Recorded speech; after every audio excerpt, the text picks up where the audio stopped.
Good morning students. आज हम पढ़ रहे हैं एम्पेयर सर्कुलर लॉ के बारे में। तो एम्पेयर सर्कुलर लॉ क्या कहता है? एम्पेयर सर्कुलर लॉ ये कहता है it states that the line integral of magnetic field induction be around a closed path in vacuum is equal to the mu naught times the total current I passes through it। यानी कि closed integral of B dot D L अगर हम किसी भी एक closed path के अंदर निकालना चाहते हैं तो जो closed integral of B dot D L होगा वो म्यू नॉट टाइम्स होगा किसके, जो उसके अंदर से करंट पास हो रहा है। जैसे कि मान लीजिए इसके अंदर से करंट आई पास हो रहा है, तो इस कंडक्टर में करंट आई पास हो रहा है, तो इसके चारों तरफ मैग्नेटिक फील्ड लाइन सेटअप होंगी। ये मैंने एक मैग्नेटिक फील्ड की डायरेक्शन भी शो की हुई है। मान लीजिए इस पॉइंट के ऊपर अगर मैं चेक करना चाहता हूँ, एम्पेयर सर्कुलर लॉ को फॉलो करना चाहता हूँ, तो यहाँ पर ये क्लोज्ड पाथ हो गया, मैग्नेटिक फील्ड की डायरेक्शन इधर होगी और एक छोटे से पार्ट मैंने एलिमेंट लिया, करंट एलिमेंट, जिसकी लेंथ क्या है डी एल की डायरेक्शन भी इधर ही ली हुई है। दोनों के बीच में एंगल कितने डिग्री का बनेगा? 0 डिग्री का बन रहा है। तो ये कहता है कि यहाँ पर closed integral of B dot D L होगा वो म्यू नॉट टाइम्स जो इसके अंदर से करंट फ्लो हो रहा है उसके बराबर होगा। क्लियर है? तो इसका प्रूफ जो है वो आगे देंगे, लेकिन इसके बारे में समझ लीजिए। Closed integral of B dot D L that is equals to mu naught into I, यही दिया था एम्पेयर सर्कुलर लॉ के अंदर। अभी मैंने बताया कि डी एल वैक्टर के बीच में और बी के बीच में कितने डिग्री का एंगल बन रहा है, दोनों की डायरेक्शन सेम है, तो एंगल बन रहा है वो है 0। डॉट प्रोडक्ट है तो इसलिए क्या लगेगा कोस थीटा, तो B D L cos 0 that is equals to जो हमारे पास इधर था वो एज इट इज टर्म लिया। ठीक है, cos 0 that is equals to 1, इसलिए closed integral of B D L that is equals to closed integral of B dot D L. Biot Savart law के अकॉर्डिंग हमारे पास क्या था, B that is equals to mu naught upon में 4 pi 2 I by R. R क्या है? यहाँ से लेके यहाँ तक की जो पोजीशन है ये हमने क्या लिया है, आर के बराबर लिया। तो बायोट सावर्ट लॉ के अकॉर्डिंग यही बनेगा, magnetic field that is equals to mu naught upon में 4 पाई 2 आई बाई आर। हमने इसकी लेंथ इनफाइनाइट ली है तब बनता है ये। ठीक है, तो closed integral of B dot D L, integration जो होगा वो डी एल का होगा। डी एल का इंटीग्रेशन किसके बराबर हो जाएगा भाई? डी एल ये छोटे स्मॉल एलिमेंट्स किसके बराबर हो सकते हैं? इसकी सर्कमफ्रेंस के बराबर हो सकते हैं। तो डी एल का इंटीग्रेशन कितने के बराबर हो सकता है? That is 2 pi R. और बी की वैल्यू क्या थी? Mu naught upon 4 pi 2 I by R. 2 pi से 4 पाई कैंसिल किया, 2 आ गया, 2 से 2 को कैंसिल किया, आर को आर से कैंसिल किया, तो closed integral of B dot D L किसके बराबर आ गया? Mu naught into I that is equals to closed integral of B dot D L के बराबर। ठीक है, इसका प्रूफ आर्बिट्रेरी क्लोज्ड पाथ के लिए चेक करना चाहें तो आर्बिट्रेरी क्लोज्ड पाथ के लिए इसका प्रूफ क्या होगा वो एक बार चेक कर लीजिए। हमने आर्बिट्रेरी यानी कि बिल्कुल एक सर्कुलर लूप हमने नहीं लिया है जिसकी शेप अलग हो सकती है लेकिन क्लोज्ड है। ठीक है, हमने क्या किया, इसके अंदर छोटे छोटे डी एल पार्ट्स लिए, 3 पार्ट्स लिए हैं।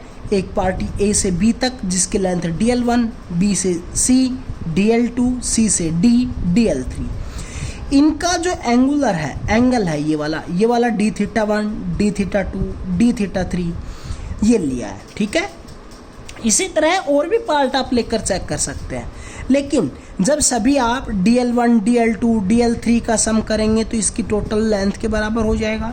और एक बात और ये है, जब आप D theta 1, D theta 2, D theta 3 और इसी तरह D थीटा n यहाँ तक बनेगा, मान लीजिए इसके अंदर n ऐसे पेयर्स बन रहे हैं, तो उन सभी का सम करेंगे तो किसके बराबर होगा भाई? ये वाला तो एंगल 360 होता है, 360 का मतलब 2 पाई। अगर हम इन सभी एंगल्स का सम करेंगे तो किसके बराबर होगा?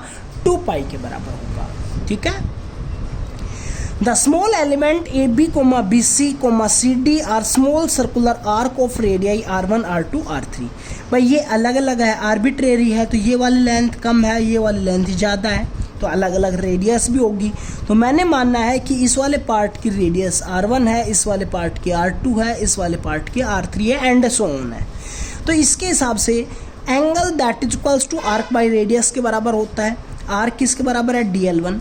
तो डी थीटा 1 की वैल्यू क्या हो जाएगी? D theta 1 that is equals to DL1 divided by radius. Radius क्या है? R1, तो D theta 1 that is equals to DL1 by R1।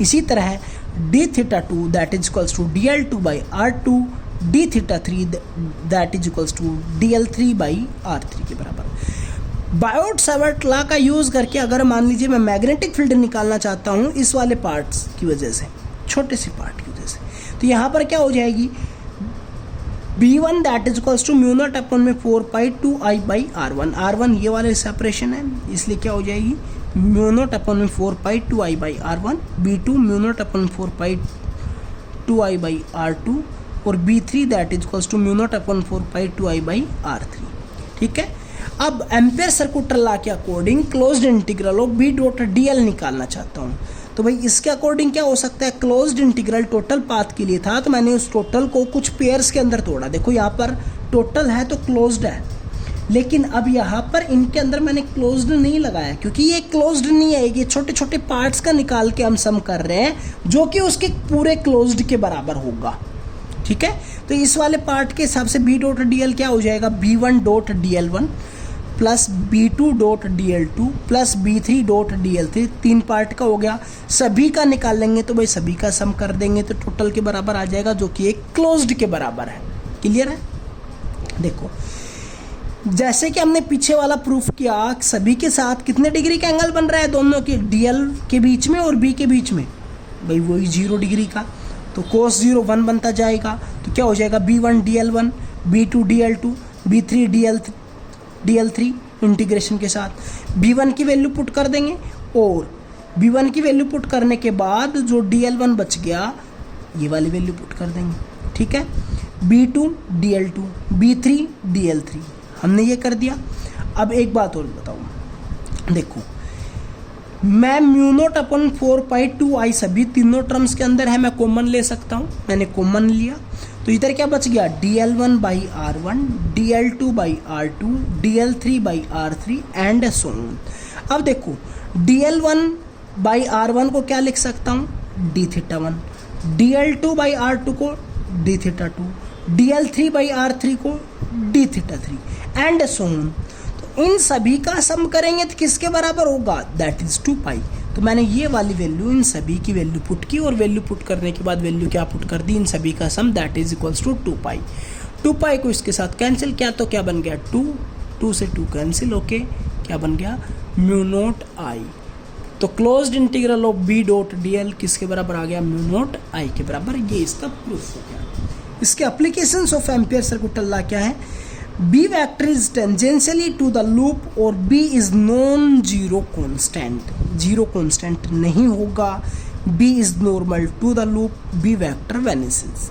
ठीक है, तो इसके एप्लीकेशन के अंदर ही हमारे पास ये नेक्स्ट टॉपिक आता है, इसको एक बार और देख लेते हैं। Magnetic field due to infinite long straight wire, क्या यहाँ पर एम्पियर सर्कुलर लॉ का यूज़ करते हैं, तो जो हमारे पास मैग्नेटिक फील्ड इस स्ट्रेट वायर के अंदर से करंट फ्लो होता है तो उसकी वजह से P के ऊपर निकालते हैं तो क्या होती है, वैल्यू क्या आएगी, और जो हमने पीछे बायोट-सावर्ट लॉ यूज़ किया था तो उससे वैल्यू क्या आई थी, क्या दोनों की वैल्यू सेम आएगी, वो हम चेक करेंगे।